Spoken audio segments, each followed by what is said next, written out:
Creative হল YouTube চেনেললৈ সকলোকে স্বাগতম জনাইছো। আজি আমি এই ভিডিঅ'টিত পঢ়িম দ্য জয় অফ লিভিঙৰ প্ৰশ্ন উত্তৰসমূহ। Activities. Question number 1A, give brief answers to the following questions. তলত দিয়া প্ৰশ্নবিলাকৰ সংক্ষিপ্ত উত্তৰ দিয়া। মই তোমালোকৰ সুবিধাৰ বাবে প্ৰশ্ন উত্তৰসমূহ কাষত লিখি দিছো। তোমালোকে ভিডিঅ'টো পজ কৰি নিজৰ টোকা বহীত লিখি ল'ব পাৰিবা। Question number 1, for which team did Tarun play? তৰুণে কোনটো দলৰ হৈ খেলিছিল? ইয়াৰ উত্তৰ হ'ব Tarun played for team A. Tarun A দলৰ হৈ খেলিছিল। Question number 2, how did team B behave with Tarun at the beginning? প্ৰথমতে বি দলৰ খেলুৱৈসকলে তৰুণৰ লগত কেনেধৰণৰ ব্যৱহাৰ কৰিছিল? ইয়াৰ উত্তৰ হ'ব at the beginning team B did not behave well with Tarun. আৰম্ভণিতে বি দলৰ খেলুৱৈসকলে তৰুণৰ সৈতে ভাল আচৰণ কৰা নাছিলে। Question number 3, did Tarun score a goal in the match? খেলখনত তৰুণে গ'ল কৰিব পাৰিছিল নে? ইয়াৰ উত্তৰ হ'ব no, Tarun did not score a গ'ল।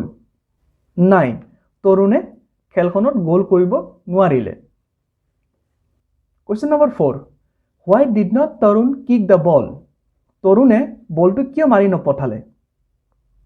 ইয়াৰ উত্তৰ হ'ব Tarun did not kick the ball because the goalkeeper of the team B was lying injured. তৰুণে বলটো মাৰি নপঠালে কাৰণ বি দলৰ গ'ল ৰক্ষক আহত হৈ পৰি আছিল। Question number 5, what did the referee say about Tarun's action? ৰেফাৰীয়ে তৰুণৰ কাৰ্যৰ বিষয়ে কি কৈছিল? ইয়াৰ উত্তৰ হ'ব the referee said Tarun's action was quite right. ৰেফাৰীয়ে কৈছিল যে তৰুণে সঠিক কাৰ্য কৰিছে। যদি আপোনালোক মোৰ চেনেলত নতুন তেনেহ'লে চেনেলটো ছাবস্ক্ৰাইব কৰক আৰু আগলৈ আপলোড হ'বলগীয়া ভিডিঅ'বোৰৰ নটিফিকেশ্যন পাবলৈ বেল আইকনটো ক্লিক কৰি অল ছিলেক্ট কৰক। এতিয়া হৈছে question number 1B, say whether the statement are true or false? তলৰ উক্তিবোৰ সঁচা নে মিছা কোৱা। Question number A, Tarun was the best player of team B. Tarun B দলৰ শ্ৰেষ্ঠ খেলুৱৈ আছিল। এই উক্তিটো সঁচা নে মিছা তোমালোকক ক'বলৈ কৈছে। তৰুণ বি দলৰ নহয়, তৰুণ এ দলৰহে শ্ৰেষ্ঠ খেলুৱৈ আছিলে, নহয় জানো? সেইবাবে এইটো হ'ব false. Question number B, the match was played in the morning. খেলখন পুৱা ভাগত খেলা হৈছিল। খেলখন পুৱা ভাগত খেলা হৈছিল নেকি বাৰু? খেলখন আবেলিত খেলা হৈছিল, নহয় জানো? এই উক্তিটো হ'ব মিছা, অৰ্থাৎ false. Question number C, Tarun did not kick the ball because he fell sick. তৰুণে বলটো মৰা নাছিল কাৰণ সি অসুস্থ আছিল। এই উক্তিটো সত্য জানো?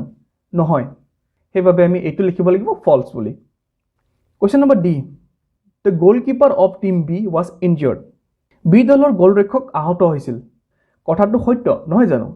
সেইবাবে ইয়াত আমি ট্ৰু বুলি লিখিব লাগিব। এতিয়া আহিছোঁ কুৱেশ্যন নম্বৰ E লৈ। Tarun's opposite team B is from a different town. তৰুণৰ বিপৰীত দল অৰ্থাৎ বি দল বেলেগ চহৰৰ আছিল।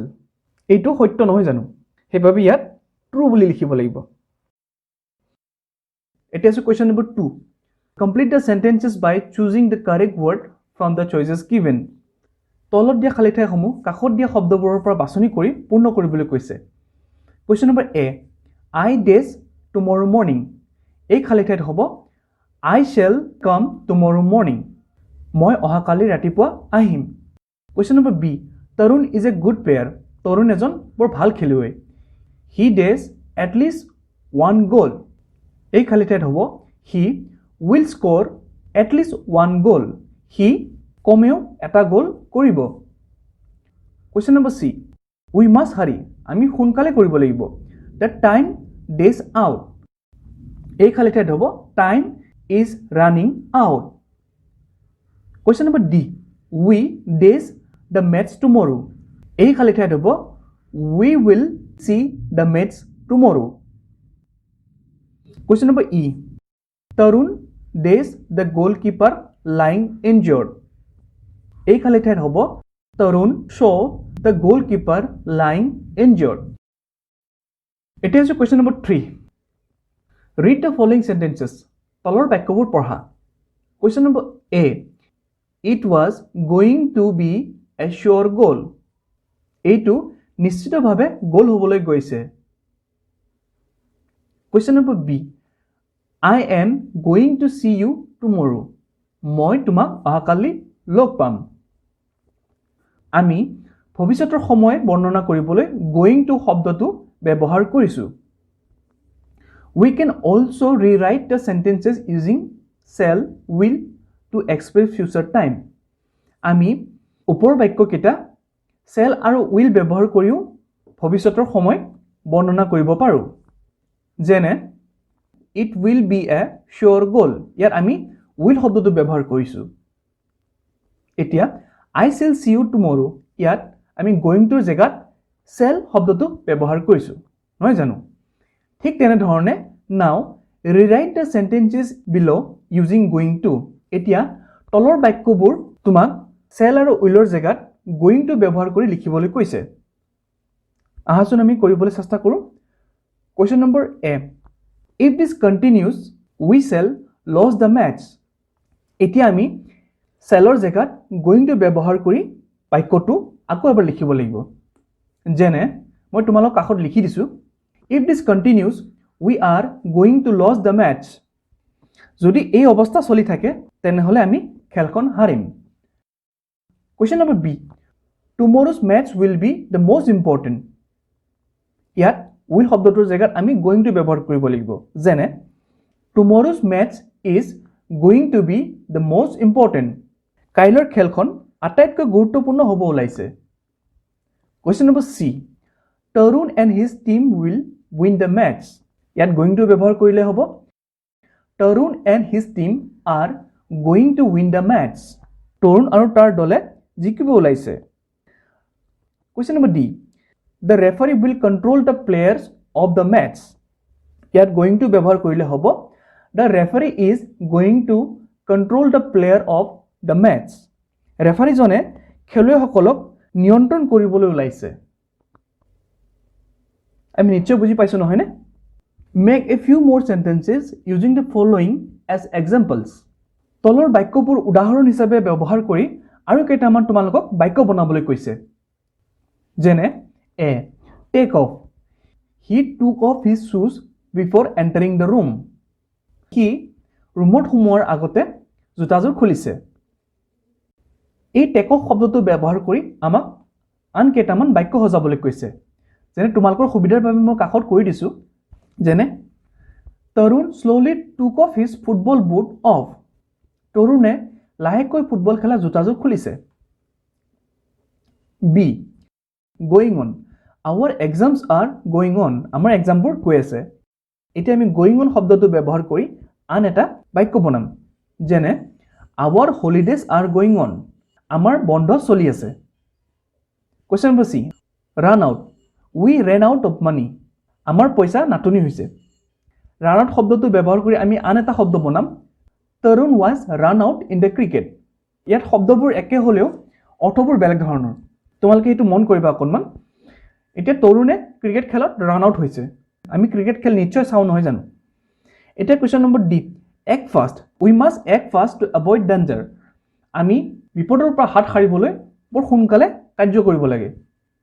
ঠিক তেনেধৰণে they must act fast to tackle the situation. সিহঁতে পৰিস্থিতিটো নিয়ন্ত্ৰণ কৰিবৰ কাৰণে দ্ৰুত কাৰ্য কৰিব লাগিব। Question number E. Touches the hearts.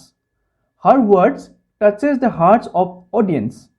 তাইৰ কথাবোৰ দৰ্শকৰ হৃদয় চুই গৈছিল। এই শব্দবোৰেৰে আমি আকৌ এটা বাক্য বনাইছোঁ। He touches the heart of all who knew him. তেওঁক যোনে যোনে চিনি পাইছিলে সকলোৰে মন তেওঁ জয় কৰিছে। আশা কৰিছোঁ তোমালোকে নিশ্চয় বুজি পাইছা। এটা হৈছে question number 5. Read the following two speeches. তলত দিয়া ভাষণবোৰ তোমালোকক পঢ়িবলৈ কৈছে। প্ৰথম ভাষণটো হৈছে question number A. The principal speech. অধ্যক্ষৰ ভাষণ। Good morning everyone. Suprabhat প্ৰতিজনলৈ। We have with us today Dr. Aditi Goswami. আজি আমাৰ লগত Aditi Goswami আছে। We have invited her to talk to you students on drug abuse. আমি তেওঁক তোমালোকৰ সৈতে ঔষধৰ অপব্যৱহাৰৰ বিষয়ে কথা পাতিবলৈ আমন্ত্ৰণ জনাইছো. Give her a round of applause. তেখেতক অভিনন্দন জনোৱা. Everyone claps. সকলোৱে হাত চাপৰি বজালে. Now, I request Dr. Goswami to deliver her speech. এতিয়া মই ডক্টৰ গোস্বামীক বক্তব্য ৰাখিবলৈ অনুৰোধ জনালো. 5B, ডক্টৰ আদিতি গোস্বামীৰ স্পীচ. এতিয়া আমি ডক্টৰ আদিতি গোস্বামীৰ ভাষণ শুনিম. Respected principal, staff and students. সন্মানীয় অধ্যক্ষ, কৰ্মচাৰীসকল আৰু ছাত্ৰ ছাত্ৰীসকল. I must thank the principal of the school for inviting me to speak to you on such an important topic. মোক ইয়ালৈ মাতি এনে এটা গুৰুত্বপূৰ্ণ বিষয়ৰ ওপৰত কথা কোৱাৰ সুযোগ দিয়াৰ বাবে মই অধ্যক্ষক ধন্যবাদ দিব লাগিব. Students, do you know what a drug is? ছাত্ৰ ছাত্ৰীসকল, তোমালোকে ড্ৰাগ মানে কি জানানে? You must have seen shop signs with the word drug store. তোমালোকে নিশ্চয় ড্ৰাগ ষ্ট'ৰ লিখা ফলক বা বেনাৰ দেখিছা. A drug store is another word for a pharmacy. Drug store ফাৰ্মাচীৰ আন এটা নাম. So, drug means medicine. গতিকে ড্ৰাগ মানে হৈছে দৰৱ. Doctors prescribe drug for us to buy from a drug store. ডক্টৰে আমাক দৰৱৰ দোকানৰ পৰা দৰৱ কিনিবলৈ পৰামৰ্শ দিয়ে. They also advise us on the quantity of medicine we have to use. তেওঁলোকে আমাক কৈ দিয়ে যে কিমান পৰিমাণৰ দৰৱ আমি ল'ব লাগিব. Many people use painkillers, high blood pressure pills, sleeping tablets and so on. বহু লোকে বিষ নিৰাময়কাৰী দৰৱ, উচ্চ ৰক্তচাপৰ দৰৱ, টোপনি যোৱা টেবলেট আদি খায়. If they use more than what doctors prescribe, they are using the drug wrongly. তেওঁলোকে যদি ডক্টৰে নিৰ্ধাৰণ কৰাতকৈ অধিক দৰৱ খায় তেন্তে তেওঁলোকে দৰৱক ভুল ব্যৱহাৰ কৰিছে. Abuse means the wrong use of something. ভুল ব্যৱহাৰক অপব্যৱহাৰ বোলা হয়. মানে abuse শব্দটোৰ অৰ্থ হৈছে ভুল ব্যৱহাৰ বা অপব্যৱহাৰ. Improper use of drugs is called drug abuse. দৰৱৰ অধিক ব্যৱহাৰে হৈছে দৰৱৰ অপব্যৱহাৰ. There are some type of drugs that doctors do not prescribe. এনে কিছুমান ধৰণৰ দৰৱ আছে যিবোৰ ডাক্তৰে আমাক খাবলৈ নিদিয়ে. These are sold illegally at a very high price. এইবোৰ বেআইনীভাৱে অধিক দামত বিক্ৰী কৰা হয়. They cause great harm to us.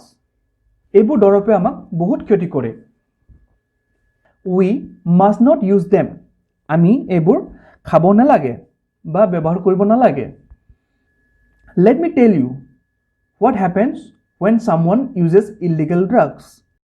কোনোবাই বেআইনী দৰৱ ব্যৱহাৰ কৰিলে কি হয় তোমালোকক কওঁ শুনা. 1 নম্বৰতে they become a problem to the family. তেওঁলোক পৰিয়ালৰ সমস্যা হৈ পৰে. 2 number, if they are students, they lose interest in studies, games and sports and spoil their health. যদিহে তেওঁলোক ছাত্ৰ ছাত্ৰী হয় তেন্তে তেওঁলোকৰ অধ্যয়নত খেল ধেমালিত আগ্ৰহ হেৰুৱাৰ লগতে নিজৰ স্বাস্থ্য নষ্ট কৰে. Therefore, students, remember to keep yourself away from illegal drugs. গতিকে ছাত্ৰ ছাত্ৰীসকল নিজকে বেআইনী দৰৱৰ পৰা আঁতৰাই ৰাখিবলৈ মনত ৰাখিবা. আশা কৰিছোঁ তোমালোকে ভাষণ দুটা নিশ্চয় সুন্দৰকৈ বুজিব পাৰিছা. এতিয়া আছে question number 6. Read the statements below and state whether each one is true or false.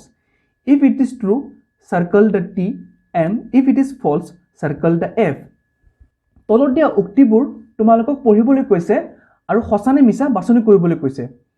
যদি সঁচা তেনেহ'লে কাষত দিয়া টিটোত ঘূৰণীয়া চিন দিবলৈ কৈছে আৰু যদিহে উক্তিটো মিছা তেনেহ'লে F বৰ্ণত ঘূৰণীয়া চিন দিবলৈ তোমালোকক কৈছে. যেনে question number 8 আহিছোঁ আমি. People who use drugs spoil their health. যিসকল লোকে ঔষধৰ অপব্যৱহাৰ কৰে তেওঁলোকৰ শৰীৰ ক্ষতি হয়. কথাষাৰ সঁচা নে মিছা? সঁচা নহয় জানো? সেইবাবে আমি ইয়াত টি বৰ্ণটোত ঘূৰণীয়া আকাৰে চাৰ্কল কৰিবলৈ আমাক কৈছে. Question number B. Drugs abuse results in good health. দৰৱৰ অপব্যৱহাৰে আমাৰ শৰীৰটো সুস্থ কৰে। সত্য নে অসত্য? অসত্য নহয় জানো? হেহে আমি ইয়াত F বৰ্ণটোত সাৰ্কেল কৰিব লাগিব। Question number C. Drugs abuse is a wrong habit that we must always avoid. ঔষধৰ অপব্যৱহাৰ এটা বেয়া অভ্যাস। হেহে আমি এই অভ্যাসৰ পৰা দূৰত থাকিব লাগে। কথাষাৰ সত্য নে? সত্য নহয় জানো? হেহে ইয়াত আমি T বৰ্ণটোত সাৰ্কেল কৰিম। Question number D. Students who take drugs lose interest in their studies. যিসকল ছাত্ৰ-ছাত্ৰীয়ে ড্ৰাগছ ব্যৱহাৰ কৰে সেইসকল ছাত্ৰ-ছাত্ৰীৰ অধ্যয়নত মনোযোগ কমে। কথাষাৰ সত্য নে অসত্য? সত্য নহয় জানো? হেহে ইয়াত আমি T বৰ্ণটোত সাৰ্কেল কৰিব লাগিব। Question number 7. Answer the following questions. তলৰ প্ৰশ্নবোৰৰ উত্তৰ দিয়া। Question number A. What is the topic of Dr. Aditi Goswami's speech? Dr. Aditi Goswamiৰ বক্তব্যৰ বিষয়বস্তু কি আছিল? ইয়াৰ উত্তৰ হ'ব Drug abuse is the topic of Dr. Aditi Goswami's speech. দৰৱৰ অপব্যৱহাৰ Dr. Aditi Goswamiৰ আলোচনাৰ বিষয়বস্তু আছিল। Question number B. Name 2 medicines that can be bought at a drug store. ঔষধৰ দোকানত কিনিব পোৱা দুবিধ ঔষধৰ নাম লিখা। ইয়াৰ উত্তৰ হ'ব pain killer and high blood pressure pills. বিষ নিৰাময়ক আৰু উচ্চ ৰক্তচাপৰ টেবলেট। এই দুটা হৈছে দোকানত সুলভভাৱে কিনিব পোৱা দুটা ঔষধ। Question number C. Give another word for the word drug. Drug শব্দৰ অন্য এটা শব্দ কোৱা। ইয়াৰ উত্তৰ হ'ব মেডিচিন অৰ্থাৎ দৰৱ। Question number D. Give the meaning of abuse in the expression of drug abuse. এই abuse শব্দটোৰ অৰ্থ তোমালোকক drug abuseৰ বিষয়ত ক'বলৈ কৈছে। ইয়াৰ আনসাৰ হ'ব improper use অৰ্থাৎ abuse শব্দৰ অৰ্থ হ'ব দৰৱৰ অপব্যৱহাৰ। এতিয়া আহিছো question number 8. Work in groups. Make a chart showing at least 3 bad effects of drug abuse. You can draw or paste pictures to make your chart look attractive. তোমালোকক দলগতভাৱে এখন তালিকা প্ৰস্তুত কৰিবলৈ কোৱা হৈছে য'ত তোমালোকে দৰৱৰ অপব্যৱহাৰ কৰিলে কি কি হয় তাৰ তিনিটা অসুবিধা তোমালোকক লিখিবলৈ কৈছে আৰু সেই তালিকাখন দেখাত ধুনীয়া কৰিবলৈ তাত তোমালোকক দৰৱৰ অপব্যৱহাৰ কৰি থকা ছবি আঁকিবলৈ কৈছে নতুবা তোমালোকক তাতে দৰৱৰ অপব্যৱহাৰৰ ছবি লগাই দিবলৈ কৈছে। মই তোমালোকৰ সহায়ৰ বাবে মই কাষত কৈ দিছো effects of drug abuse. দৰৱৰ অপব্যৱহাৰ কৰিলে কি কি হয় হেবি মই তোমালোকক তিনটা সমস্যা লিখি দিছো। 1 নম্বৰতে become sick অসুস্থ হৈ পৰে। 2 number problem to near and dear ones ঘৰৰ পৰিয়ালৰ এটা সমস্যা হৈ পৰে। 3 number lose interest in normal activities দৈনন্দিন জীৱনৰ ক্ৰিয়াকলাপত বাধা আহি পৰে।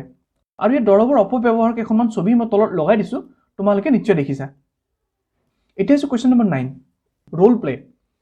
Imagine Dr. Aditi Goswami has given a speech on cleanliness in your school during World Health Day. বিশ্ব স্বাস্থ্য দিৱস উপলক্ষে তোমালোকৰ স্কুলত ডক্টৰ আদিতি গোস্বামীয়ে পৰিষ্কাৰ পৰিচ্ছন্নতাৰ ওপৰত ভাষণ দিছে বুলি কল্পনা কৰা। 2 students will play the roles of principal and Dr. Aditi Goswami. দুজন ছাত্ৰই অধ্যাপক আৰু ডক্টৰ আদিতি গোস্বামীৰ ভূমিকা ল'ব। Others will ask questions about cleanliness to the principal and Dr. Goswami. আৰু বাকি থকা ছাত্ৰ-ছাত্ৰীসকলে অধ্যাপক আৰু ডক্টৰ আদিতি গোস্বামীক পৰিষ্কাৰ পৰিচ্ছন্নতাৰ ওপৰত প্ৰশ্ন সুধিব। তোমালোকে তলৰ ছবিখন লৈছা এই ল'ৰাজনে অধ্যাপকৰ ভূমিকা পালন কৰিছে আৰু কাষত থকা ছোৱালীজনীয়ে ডক্টৰ আদিতি গোস্বামীৰ ভূমিকা লৈছে আৰু বাকি থকা ছাত্ৰ-ছাত্ৰীসকলে পৰিষ্কাৰ পৰিচ্ছন্নতাৰ ওপৰত প্ৰশ্ন সুধিছে।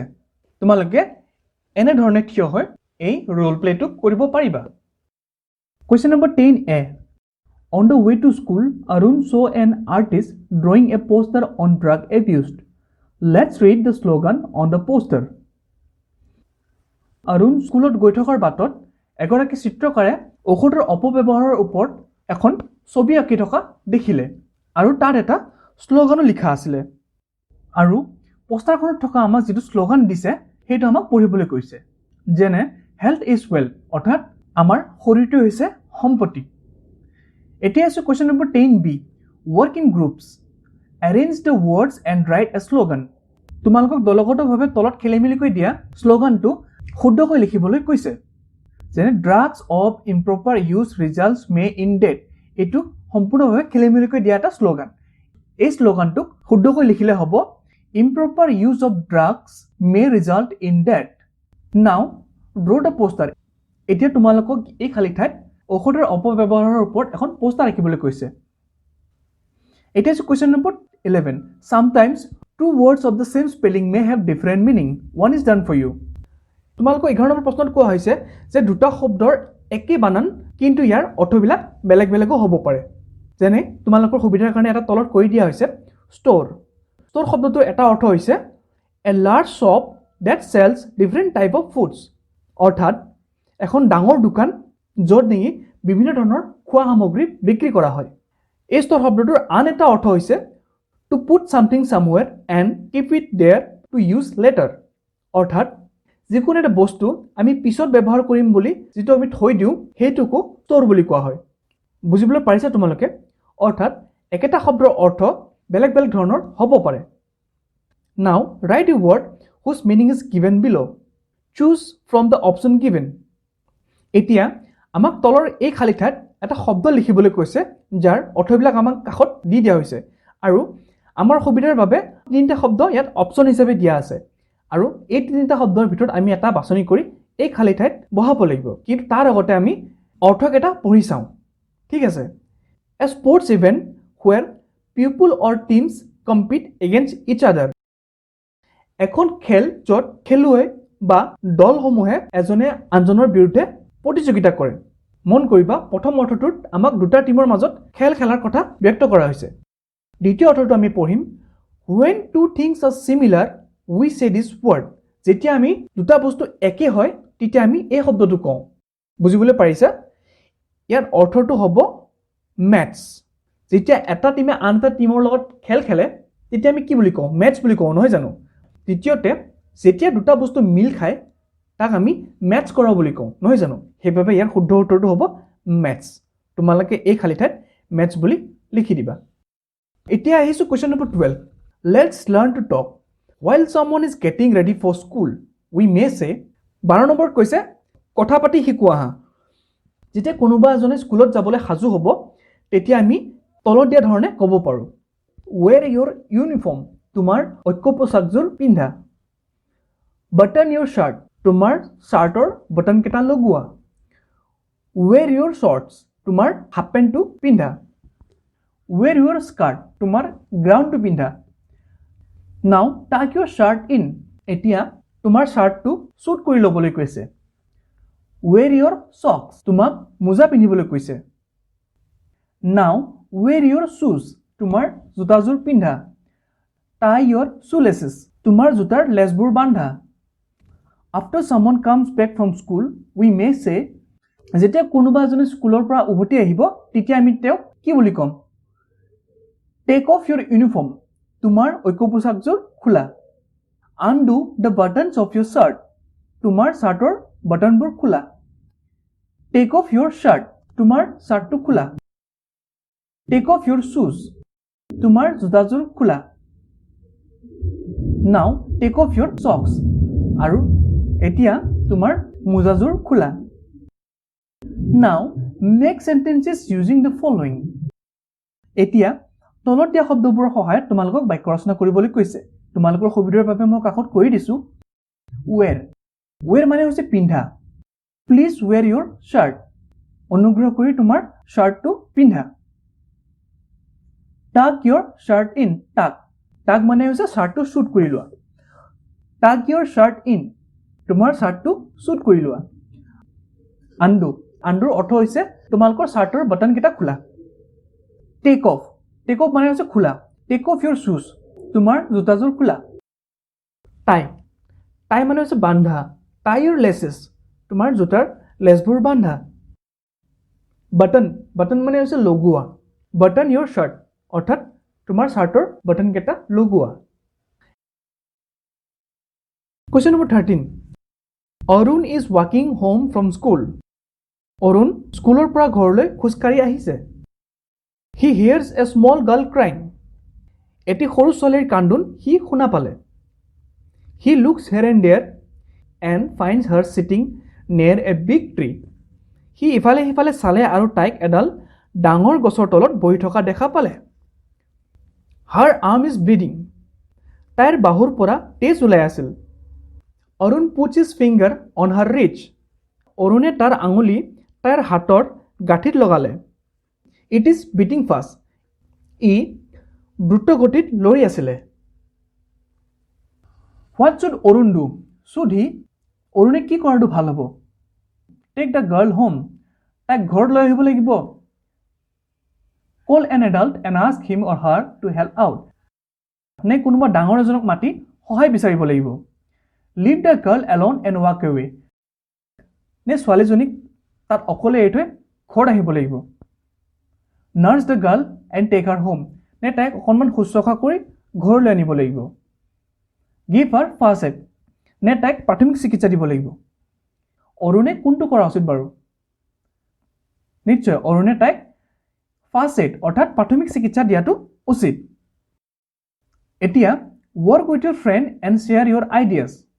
তোমালোকে বন্ধুবিলাকৰ লগত কথা পাতি নিজৰ ধাৰণাবিলাক ব্যক্ত কৰা। Are you always ready to help others? তুমি সদায় আনক সহায় কৰিবলৈ প্ৰস্তুত নে? How do you feel after helping someone?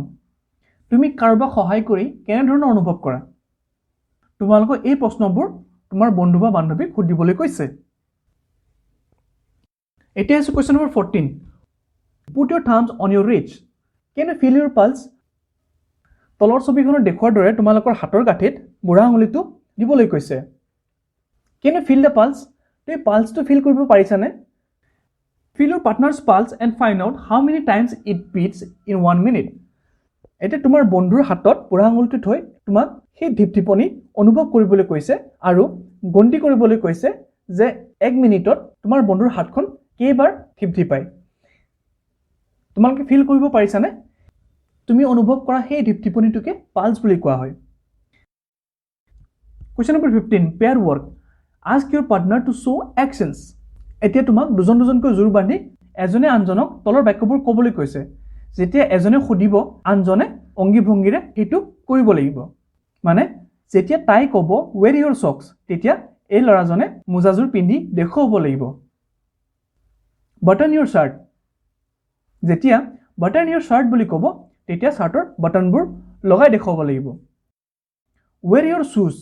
যেতিয়া তাই wear your shoes বুলি ক'ব তেতিয়া এই ল'ৰাজনে জোতাযোৰ পিন্ধি দেখুৱাব লাগিব। Throw the ball. যেতিয়া এজনে throw the ball, বলটো দলিয়াই দিয়া বুলি ক'ব তেতিয়া আনজনে বলটো দলিয়াই দিব লাগিব। Catch the ball. বলটো ধৰিব লাগিব। Tuck your shirt in. তোমাৰ শাৰ্টটো চুট কৰি লোৱা। Wear your shorts. তোমাৰ হাফ পেণ্টটো পিন্ধা।